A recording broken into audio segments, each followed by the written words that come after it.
Welcome to Daybreak TV. Here we bring you stories of lives changed inside correctional institutions because of Jesus Christ.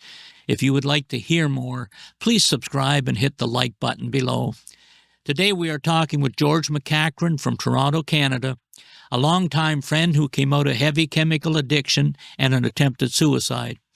His life changed dramatically, and he became the executive producer of 100 Huntley Street International, the longest-running daily program in Canada.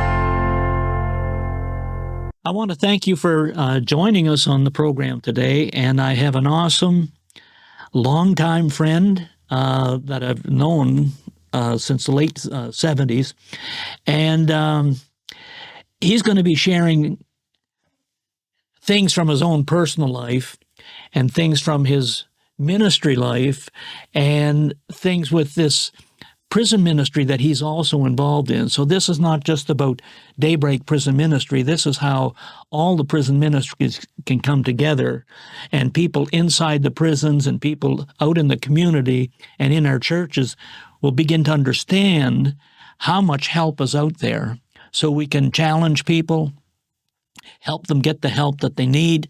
And so my friend George McEachern was with Huntley Street, 100 Huntley Street, since 1977. I first met him in 1979, and we've been friends all these years. I'd like to begin. I was with him and his wife Joyce the end of January in their home, just to share some things, because you get to know who he is and what makes him do what he does. And so when I was with him, they were doing some sharing, because when you're at Huntley Street, it's hard to get the time alone just to sit down and talk. So when you're in his kitchen and he's doing the cooking for you, then we started sharing for about an hour around the kitchen table and getting to know them. George, you and your wife Joyce, every time I see there's postings all the time on Facebook and that I follow you, and you and Joyce are out almost together, like you're almost joined at the hip type of thing. You're working together all the time, and you have, both of you have a very caring personality about you. So going back to what you shared a little bit in the kitchen table, both of you folk have known each other since high school days. Is that correct? Am I got that right? That's correct. Yes. Okay. Yes. We were hippies together, Royce. That's how old we are. Okay. Yeah. So, you were sharing some of those stories and some of the things that hippies do, okay, and with your lives and that. And then you were wanting to get married, and there was I think it was a United Church. I mean, we work with all different denominations and that. I think it was a United Church, and you didn't want to get married in the church, but the pastor, you said, was kind enough to come out in the community in a park. That's part of the hippie movement, I guess, right? Is that you guys had? Yeah. So you were married there. Yeah. Yes, we were. So, that was back in 1975. And the pastor there, Spirit-filled pastor in the United Church, he married us. We were not Christians yet, believe it or not. Yeah. We were not Christians. And I, to this day, remember him when we did some pre-marriage counseling. The reason I ended up there is because he was a community pastor. He was the local pastor, and that's where you went to get married. But he was really involved in the community. Anyway, I remember when he was giving us counsel before we got married, he gave us a New Testament book called Greatest is Love, I believe. Greatest is Love.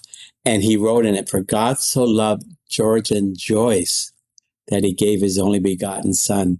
And that that really sparked something in me. I'd been on a journey. I was 25 at that time, 1975. But since I was 16, where I heard the gospel very clearly, I kind of rejected, didn't submit to it. I didn't reject it. I just didn't submit to it. It took me 10 years after when I was 26 to actually submit my life to Christ in a dramatic way. Then when you got hooked up with that church, because that's your same church from 40 years ago or whatever. Oh, that was our first church. And then we have been at another United Church since 1981. Okay. So we spent 6 years at this one church, and then we've been at 40 years, yes, at Alderwood United Church. Yeah. All right. Now, I just saw a picture in Rolling Stone magazine, and they had a picture of you playing drums in the church. You're still playing drums there. Yeah, I am playing drums, yes. Yeah. I didn't realize you played drums. Yeah, no, I did years ago. We were in a band, and the church didn't really want drums until we got this new pastor 2 years ago, and he wanted drums in there. So he said, why don't you, he calls me Moses the drummer. Okay. Moses the drummer. Yeah. All right. Oh, yeah. Well, at least, and Moses was a leader. There you go. Yeah. So when you're talking about your time in the hippie movements, so you dabbled with the drug scene as well. Yeah. So my story is that I look at it this way, Royce. When I was 13, the Beatles landed in New York City, and Beatlemania just, hit the world. And I was very embraced by that. And so it was kind of my teen years starting, rock and roll music, sex, and drugs was my life as a teenager. The problem for me is drugs didn't do well with me. I was always on an emotional up and down. And plus I had, my parents didn't live out their faith every day, but they were believers. And so I had a background of Christianity, and I knew what I was doing wasn't right, but the ways of the world got the best of me. Yeah. And in 1969, because I had trouble with handling drugs, and I was using LSD, mescaline, speed, whatever was out there, and I ended up trying to take my own life. So in 1969, I ended up in a psychiatric hospital for 3 months. It's now shut down. It was old back then. It's back in the 1800s. And I remember going to a psychiatrist after I got released from the hospital, and looking out the bus window on the reflection saying, I don't need to go down to this psychiatrist anymore. And where I went instead is I walked and knocked on the door of the pastor that married us. Okay. God was calling me himself. And he used this pastor, Reverend Bill Thornlow, who just recently passed away at 95, I think he was. And so he led me to the Lord. And at that time, I was working in broadcasting because I went to Ryerson, Toronto Metropolitan University, it's called now, to be, all I wanted to be was an underground FM disc jockey. And so I went to Ryerson, and all I kind of did was smoke dope and listen to music in the studios and this and that. It went together. Yeah. But that's what I want to do. But in my term there, I ended up taking television broadcasting because I had heard that you'd make more money in television than you do radio. So I ended up specializing in television. And of course, that led me ultimately, I believe, God's fingerprint and hand on my life to Canada's daily Christian television show that's been going for 46 years, 100 Huntley Street. I was working at Global Television for 6 years, and then God called me to 100 Huntley Street. Yeah. So a dramatic change in my life from a drug culture, hippie culture, media culture to a culture of media for God. And I remember, Royce, a year into working with David Maines at 100 Huntley Street, because I had such a dramatic change in my life through the Lord, I love people and I love the local church. I got that a lot from David Maines. He loved the local church. He used to say the local church is God's address here on earth. that Yeah. resonated with me. And I said to him, I think I would like, I don't know whether I made a mistake coming to 100 Huntley Street. I think I'd like to become a pastor and pastor a church. And he said, he looked me right in the eye, Royce, and with his determination and compassion and I don't know, he said, "Don't you worry, George. We're going to pastor the nation of Canada over the airwaves." Wow, Hey. I never thought of Yeah. it. Yeah. Yeah, and so I worked there for 38 years. 38 And, years, side by and you side with you David. still show up. I go into Huntley Street occasionally, and you're still walking the halls and everything else. You're in Yeah, there. yeah, yeah. Well, my daughter is in leadership there now, so that's the Right on. connection. Yeah. Yeah. Well, I've shared this with you a few times when we were at Huntley Street together, and I mentioned it to you today, just that, regarding an incident that happened. And I got to know a lot of people at Huntley Street, the cameramen and the people up in the upstairs office and the interviewers and all that over the years. And it's a very close-knit family. Yeah. And when you just mentioned about David saying we're going to pastor all of the nation type of thing, with what was happening at that time, there was very little happening on TV internationally because Huntley Street went international. Mm-hmm. You were bringing people in from Europe and training them there, so Yes. that was a lot of stuff going on because this was all new to the church world. But Yes. there was an incident that I remember back after I started going on Huntley Street, and it's when they were going through a difficult time financially, and the staff and the people working at Huntley Street turned around, and for almost 6 months, they didn't take a salary. They were donating all their hours of daily television, and some of them had, if I remember right, like had to remortgage their home or whatever just to keep going. And then around after 5-6 months, they were able to get back on their feet. Yeah. But Yeah. the staff stayed. The calling wasn't just on David, and I have totally high regard for that man. The anointing, the Holy Spirit was working on the staff. You were as much a part of it as David Maines was, because you worked together as a family unit. Yeah.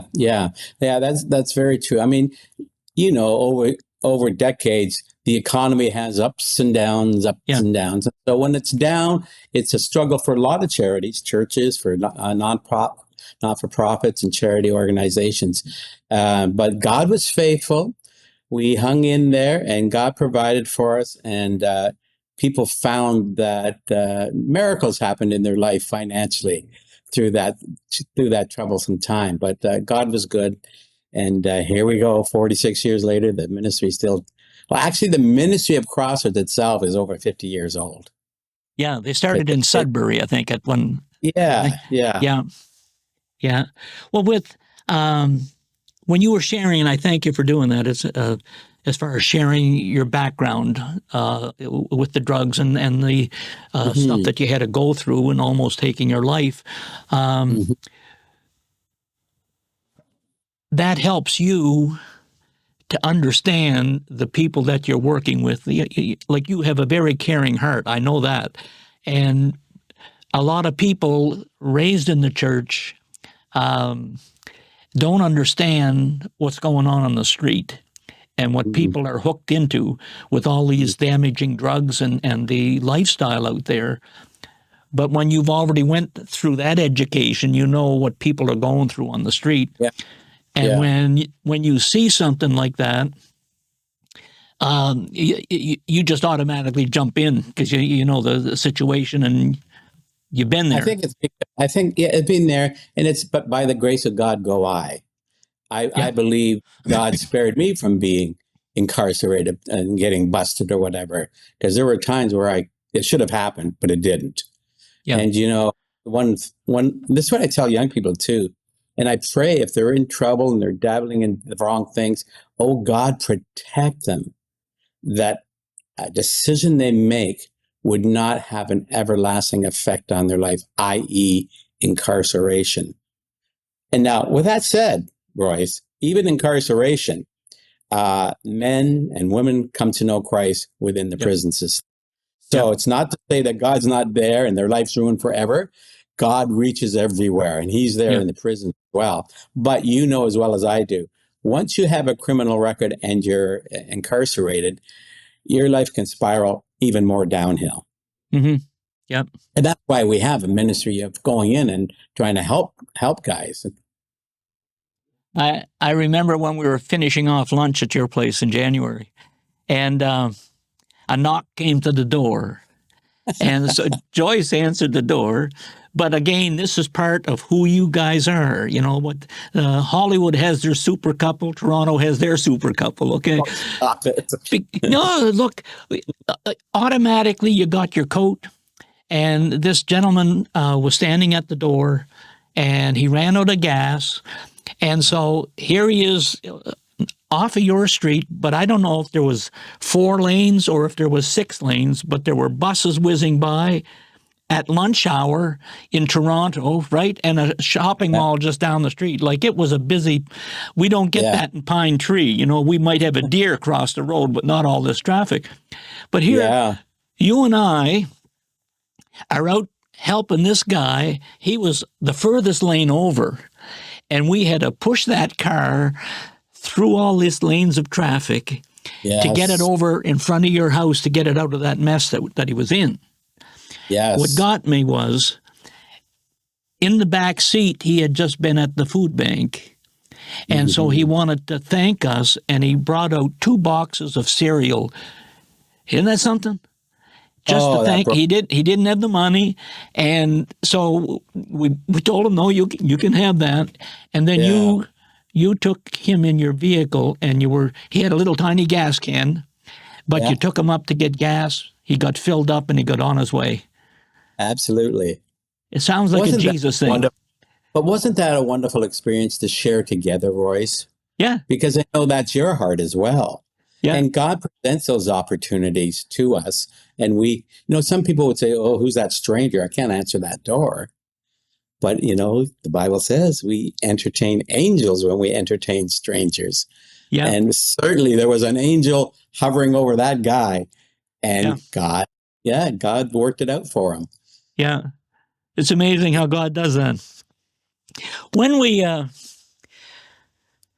talk about prison ministry, and we're going to get further into your side of it, I always remember Ernie Hollins. Now, he passed away. I first met him in 1978. And Sheila, his wife, I had known since 1966 when she came over from Africa. And so here, David was very close to Ernie. Ernie was on the program numerous times. And I'm not sure if David was on his board, but David had a heart for prison ministry. Yes, he sure did. And I remember over the years, we had what was called Prison Week at Huntley Street. We would have Pierre Allard and Serge Leclerc. Yeah. One time we brought down 4 guys in an armored correctional service vehicle, and they came down in leg irons, dressed up in suits, and when they got to Huntley Street, they took the cuffs off and the leg irons off, and they allowed these guys to come in from Collins Bay Penitentiary in Kingston to be live on this program. And I mean, people there didn't know that they just came in on a correctional van, right? But the correctional officers were there, and they shared their testimonies. And one guy was doing double life, and the other guy had done a lot of years, about 25 years. And he was the guy that Ernie Hollins led to the Lord in Millhaven. Okay. Jimmy, okay. And the other fellow was there doing 18 years. I'm still in touch with all of them. Way to But go, Royce. Huntley Street brought so many ministries together. Yeah. And I've Yeah. always appreciated that. When we were on your program in November, just before you had retired, we had a father and son from England, and we just interviewed them just about 2 weeks ago. But Rod Williams came up to me. It's like this God thing with the car that we did. Yeah. I was in Warrington, England with Sean Verhey, and this guy walked up to me in October, and he shakes my hand and he says, "I'm Rod Williams." He said, "You and I are going to be on Huntley Street in 4 weeks' time." I knew I was. I didn't know who he was. And they showed up in November. Here he was, a banker, wanted to make extra money importing drugs. Mm-hmm. His father was a police officer. His mother was a secretary for the chief of police. And when he was sentenced to prison, his sister was a correctional officer at the prison that he did time in. So he's been out, he's got his book out, he's got his ministry and that, but it's part of all these connections, and to see people's lives being touched, and what we did with that guy pushing that car across, that's something that'll stick out in his mind as it sticks out in ours as far as how God brought that whole thing together. Yeah. Well, here's the thing, Royce. When I started working on Huntley Street, I was only a Christian for 1 year. And so I was really kind of still kicking the tires on what Christianity was all about. Hanging around with David Maines. And I mean, I worked every day in the studio side by side with him. And he had such a heart and compassion for everyone. It didn't matter who you were, what you did. His whole desire was to see people come to Jesus. We connected that way because God did such a miracle in my life through Jesus Christ, that we had a connectivity, David and I. And the thing I learned from him and Norma Jean, his wife, used to sing a called "Others, Lord, Others. Let this my motto be, that I should do for others what thou hast done for me." And I think that planted the seed in my heart to our Christian faith is all about serving others. Yeah. And especially those, it's the Matthew 25. I was hungry, you fed me. I was thirsty, you gave me drink. I was in prison, you visited me. I was in the hospital, you visited me. This is the gospel. And, you know, David was one thing in front of the camera. He was a televangelist. But let me tell you, behind the scenes, he was living out Matthew 25 in a real way. That really impressed me. That made an impression upon me. And I believe that was the influence that helped me or prodded me to be likewise. Yeah. Yeah. Well, putting this here program together and interviewing you and what the purpose of our program is, it ties in with Huntley Street as well, because I gotta share this story, because I didn't even know the connection till after we started having conversations about this program. Mm-hmm. I had met a gentleman in Kingston. I was in doing the prisons in the Kingston area, and I got to meet this guy at a Tim Hortons on a Wednesday night. I knew of him, never met him before. And so we got together, had a coffee, and he started talking about TV ministry inside the prisons. And he said it as we were saying goodbye. He said, "You can do the same thing." And I'm thinking, what, I never heard this before. And so I called him the next day on my way to Toronto, and we talked for about 2 hours going, how can this work out? How can that work out? And he was given, like, it was information overload. And so when I got to Toronto, I gave you a text. At least a text can find you someplace, because you were all over the place, right? And so I said, would you have time that I could get and share a project with you? And then you got back to me, I think it was either Saturday night or Sunday, and you said, I have a funeral Monday morning. I'm going to be at Huntley Street Monday afternoon. Well, we had done a prison Sunday in the Grand Valley down in Kitchener area. Yeah. And then we were doing Vanier Institution in Milton Monday night, so the time fit to get to Huntley Street just down the road, right? And so when we got together, and I shared with you what this gentleman had shared with me. And the first thing, we were sitting with Joyce and Nancy, we were around in that foyer, sitting around. And so then as when I was done talking about it, the first thing that you had said after that is, why didn't we think about this before? Mm-hmm. And then you, when I explained to you what I knew, and I was concerned, is it doable? And obviously it's doable, because then you approached the board of directors or whatever, and you got their permission that we could get videos and that from Huntley Street, and you guys got behind us. The amazing thing is, this guy Brian Judge was Roman Catholic, and his mom was very sick. Now, I found this out after you and I.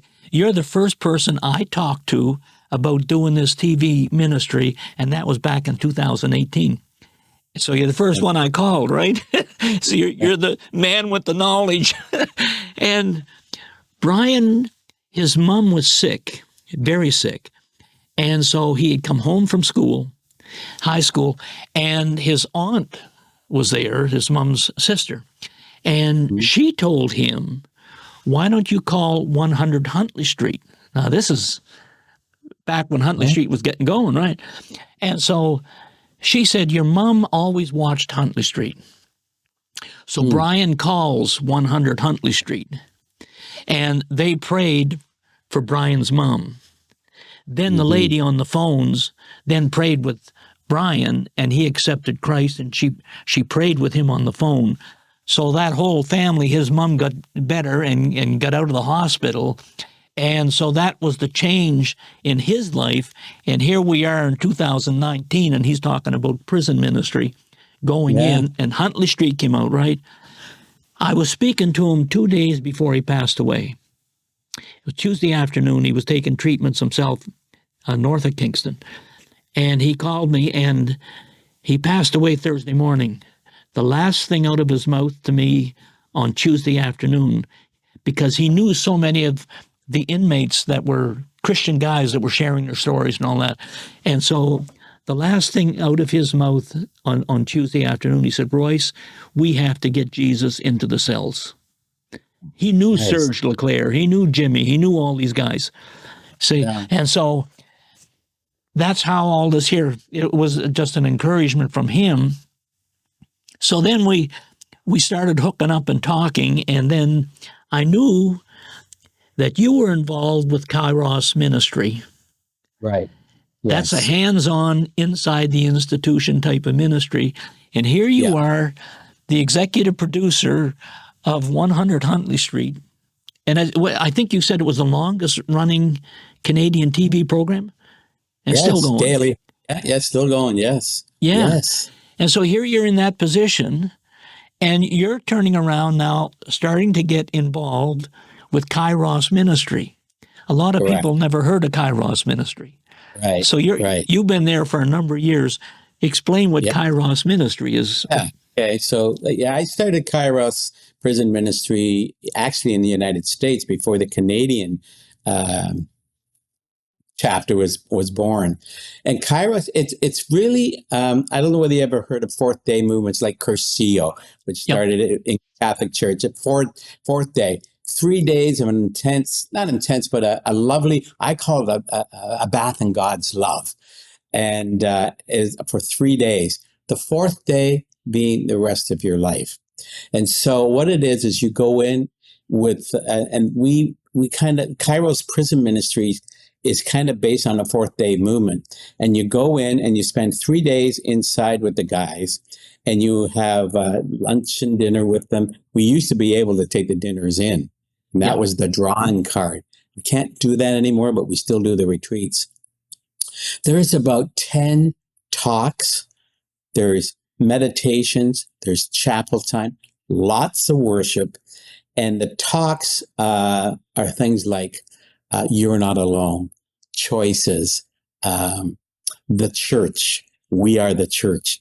And so each talk, and these are guys like myself from the outside coming in and giving a talk. After the talk, Royce, the guys sit around on small tables. There's usually two guys from the outside like myself and about 4 or 5 inmates at a table. And guess what they have to do? They listen to the talk, and then they got to tell us what the talk is all about by drawing a picture. They have Okay. to do a poster. Yeah. And so it's amazing how that draws them together. And sometimes these guys aren't working well together inside, but here they are. And so it's a credited course. So it helps them when it comes to their parole and that. So that's one of the things that they like taking it, because they're able to have a credited course. So yeah, so I've been doing that for almost 35 years now. We go in and do 2 retreats a year in an institution. And then what we do every month, we meet with those same guys that were on that weekend retreat, and we have fellowship. We have a chapel service together. And part of it is and part of it is for them to build community amongst themselves in the prison. So they would meet weekly, Lord willing, and then we come and visit with them once a month after the retreats. So twice a year you go in and do the weekend thing. Yes. And then once a month you got volunteers. And where is this one? It's a federal institution you go into. Yeah, this is Beaver Creek, up north of Toronto in the Muskoka area. Okay, so how far would that be from Toronto? About 2.5 hours. Yeah. Okay, I wanted to raise that. Up there. Yeah, 2.5 hours up there. We get 2 hours to be with the guys, and 2.5 hours to drive back. that makes sense, eh? Yeah, and you know what? I think it blows the guys away that we would actually, even in snowstorms, drive up there to see them, right? You guys came up here in this weather to be with us. Yes, because God loves you, and so do we. Yeah. Yeah. I asked that question again, George, because there's a lot of people that will be watching. They don't understand these programs that are going on, and the commitment from you and your team with Kairos Ministry to drive 2.5 hours, snow or not, and you go in for 2 hours, and part of that you still got to go through security, all this other stuff, and then get out. So it's a long process, and it takes commitment to do it. But it's to help people, the fellas, male and female. I don't know if the females have their own Kairos meetings, like in a female institution. They have had them, yes. They have had them. Obviously I haven't participated in those, but there have been some in Grand Valley. Okay, down in the Kitchener area. Yeah. So when you, for people that are listening, it's to understand. Again, these are programs that are put on inside the prisons to help the inmates, to find out about the kingdom of God, to find out about the church, and you're telling them, hey, you are the church. If you're a believer, you're the church. That's right. Yeah. So then when people are listening, that's the part of this program is to educate the people in the prison. You need to turn around and try to get involved with these things. It's a positive factor in your life. Yeah. And then for people on the street to realize there's your type of program, why would the executive producer of a major program spend his time once a month and then twice a year spending a whole weekend inside an institution? Because God wants to turn around and touch people's lives inside. Yeah, absolutely. They're listening to Bryce, sorry to interrupt, but the most powerful thing about the Kairos weekend is the message of forgiveness. Yeah. And I always say, they're often more receptive. Those who are incarcerated, those guys inside, are more receptive to the message of forgiveness than people outside, because they're reminded of every day of their mistake that they've made. Yeah. So the message of forgiveness is liberating to them when it takes hold. And we have a forgiveness ceremony, which is on about the 3rd day of our retreat, where they're throughout the weekend are writing down things they need to forgive themselves. They need to forgive the officer that arrested them. They need to ask for forgiveness from the families that they have hurt. They write this down on a piece of paper. We have a forgiveness service, and on that piece of paper, they drop it in water, and it dissolves. The paper dissolves, and Yeah. and does it take with everyone? No. Does it take with some? Yes. Does it plant seeds? Always. Yep. Right. And Yep. so that's the whole thing, is that, again, by the grace of God, we could be in there. It's by God's grace that we weren't. And so that's what keeps me going, to know the transforming power of Jesus Christ is possible. He did it for me. He could do it for you. He can do it for anyone. Yep. Yeah. Yeah. It's very, very powerful. One thing that you shared around the kitchen table in January was with Kairos Ministry, it's not just your involvement up at Beaver Creek. It's also you got housing units for when people are coming out. It's not like a halfway house. It's if I remember right from what you were saying at the table, they have to commit or something for a year. Like they got a place to stay for a year or something. Is that right? 4 years. Yeah. So Kairos and Restorative Justice Housing of Ontario, RJHO, are two separate organizations. But it was birthed out of people who had been involved in prison ministry, Harry and I being one of them. Yeah. And then one of my friends at church we've been involved in Cairo. And what we heard and what we knew by being in conversation with the men in these small groups from the weekends and going to visit them is their fear when they get out. What am I going to do? I have nowhere to go. Not every family will welcome them back into their family. Yeah. So there are those who are very, very fretful about getting out. And so we Harry and I actually held a restorative justice conference back in 2018 or something that I attended, and I had a little booth for Kairos Prison Ministry there, and we were bringing people together who had like-minded concerns about those who were in need. And out of that conference was the vision to start Restorative Justice Housing of Ontario, which is a transitional housing up to 4 years to those who has served their time and are out of prison. It's after half. Some of the people we get are from halfway houses. Okay.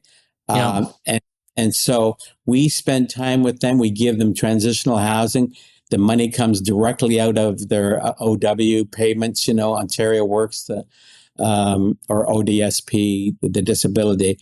And so they have affordable housing for up to 4 years where they can get stabilized. And then we try to nurture how to become more self-dependent upon and self-sufficient yourself.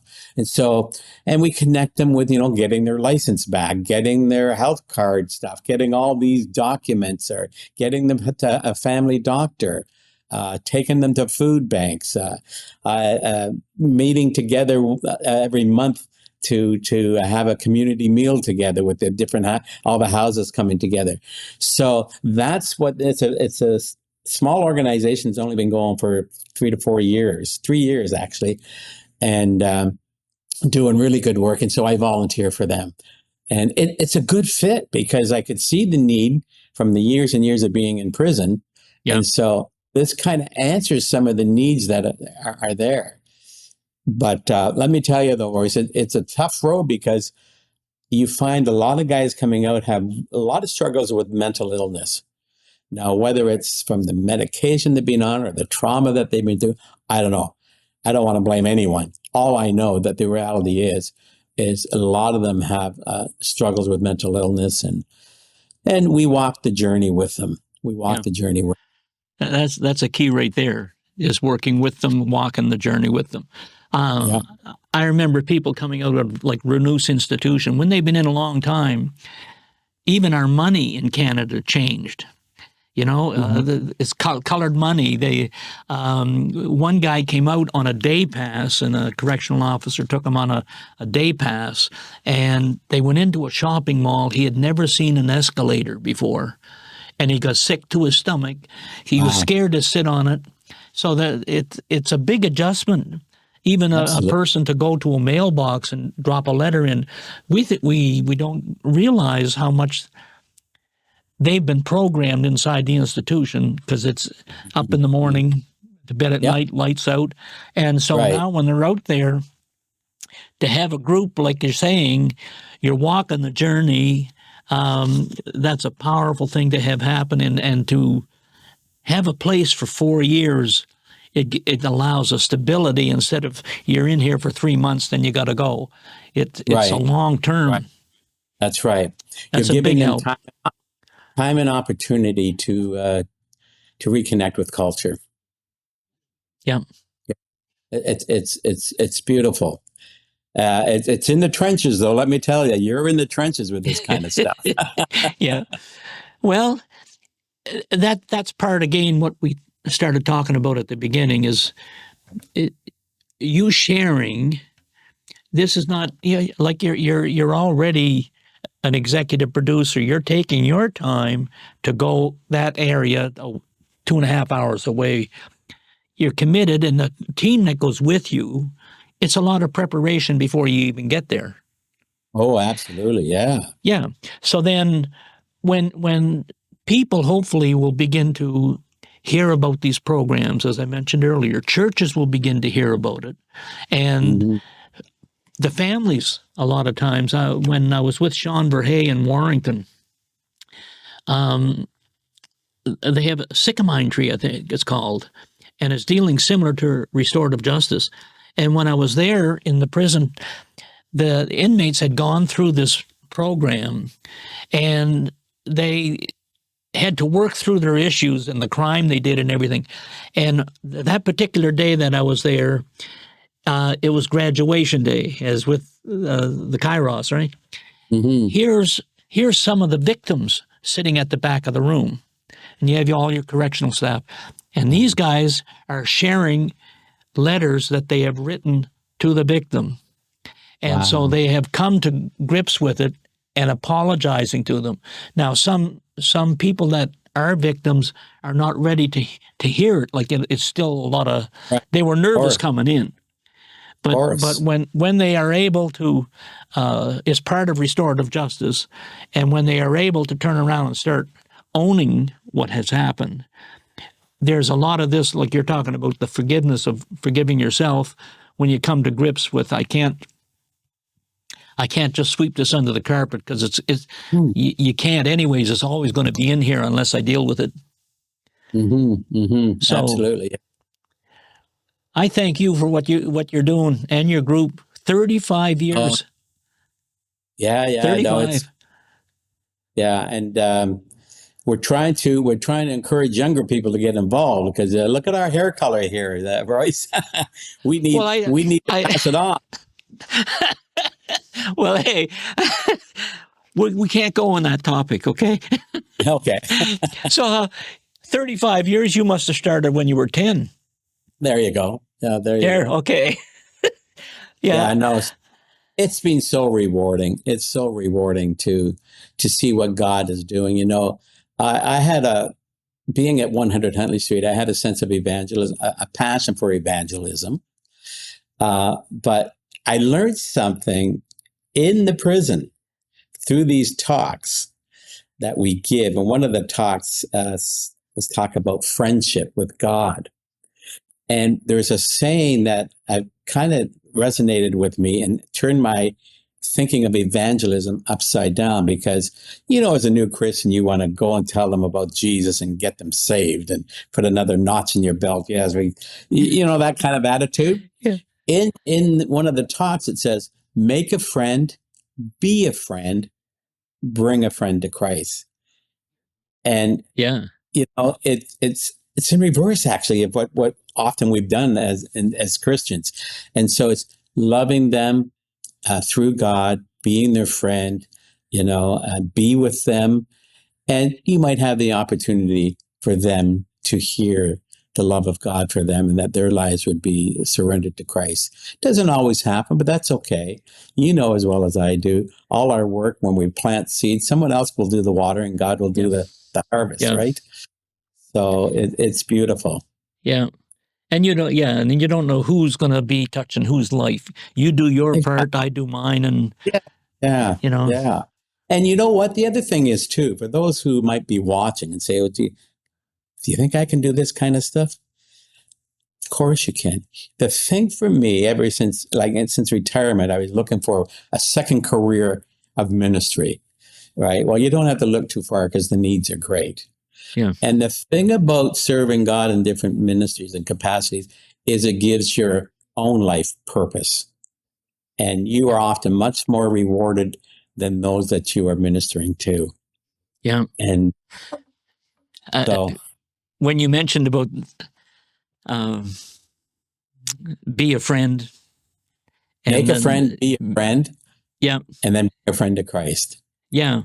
When I worked in head office with Goodyear Canada on 427, and Okay. I was in sales and marketing in head office, and I was starting to do Huntley Street at that time, and Okay. Queensway Cathedral Revival Hour and stuff like that. Yeah. And when I got my 5-year pin, I went over to Marty, the manager of the department I was in, and he gave me my 5-year pin, and I gave him my resignation. So I was gone 2 weeks later, and I went down to Collins Bay Penitentiary when I was done with Goodyear. And the simplicity of the way they operate inside an institution. Reg Solms was the chaplain at Collins Bay, and he had 7 guys come in. One guy was doing double life, a couple of them others that were lifers. Other guys, Brian was in for 18 months or 18 years because of drug trafficking and everything. And so here I am, born and raised in the church, never did drugs, didn't drink, in the church that I was raised in. So these guys knew me for 2.5 years at that time. And so I went down and I spent the time in the chapel in one of these side rooms. And I said, you guys have known me all these years and you know my background. So I said, how can I do prison ministry? Because Ernie Hollins, Monty, all these people, they used to wonder, is he still doing prison ministry? Because I didn't have their background. Right. Right. I asked them, what do I need to do so the ministry is effective inside? Because I don't have their testimony, right? Right. Right. And they said this: you be yourself and you keep your word. Yeah. Yes. Yes. Okay? That's it. And Yeah. I'm in my 45th year now doing Wow. the prison ministry. And so Way to go. it's and the friends I have, George, inside, as I mentioned, when I'm in the Kingston area, I have guys that I've known since I started. And they're out on the street now, and they've come out, they've had businesses, and Ernie's story as well. When you see that lives can change, it lets you know if he did it for this person, he can do it for this person. Right. But somehow they got to get in close to God so they can have that relationship. Right. Absolutely. And Absolutely. what does it take? It takes that guy's name that was on the cross. What'd you call him? Dismas. Dismas? Dismas. Dismas. Dismas. Dismas. That was his Yes. name. And that's the guy that said, Father, he said, I'm not worthy to be with you. And he said, and Jesus said, today you'll be with me in paradise. that quick. Yeah. Hey, we make it a long set of rules and got to do this and jump through hoops. Yeah. Yeah. When the heart's sincere, it happens. Absolutely. Yeah. Right. And so we make ourselves available, and we just never know when we enter into the area of need, how God will work. Yeah. And we leave it up to him. We leave it up to him. And you've been faithful over the years, Royce. I just can't believe how faithful you've been. And I've enjoyed it. Yeah, I can tell. People, different times. People say, "When are you going to retire?" all my mentors, they never retired. They're still going.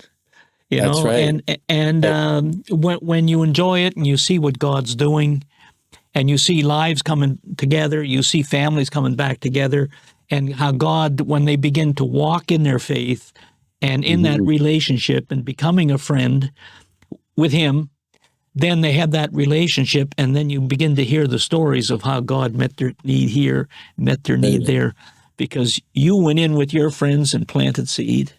Yeah, absolutely. Yeah. Beautiful. Beautiful chatting. This has been an awesome time.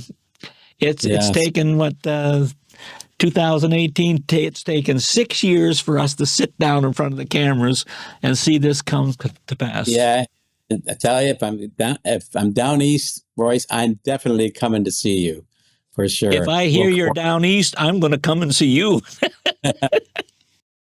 Only Jesus, only Jesus, only Jesus can set the captive free.